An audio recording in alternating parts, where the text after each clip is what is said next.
Here's I'll show you how to animate colors in Premiere Pro. So this is my background video layer and this is this text layer. Now I'll animate text color.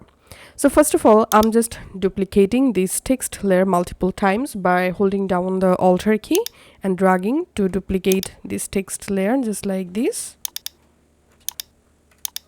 Okay, now I'm leaving this first text color as it is and selecting the second text layer and highlighting my text, and from Essential Graphics clicking on Fill and selecting a different color. Then I'm selecting the third text layer, highlighting my text and selecting a different text color, selecting another text layer, changing the text color,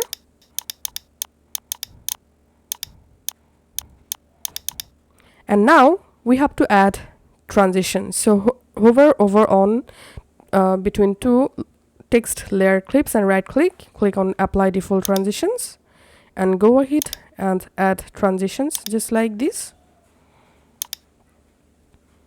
Now let's play our timeline,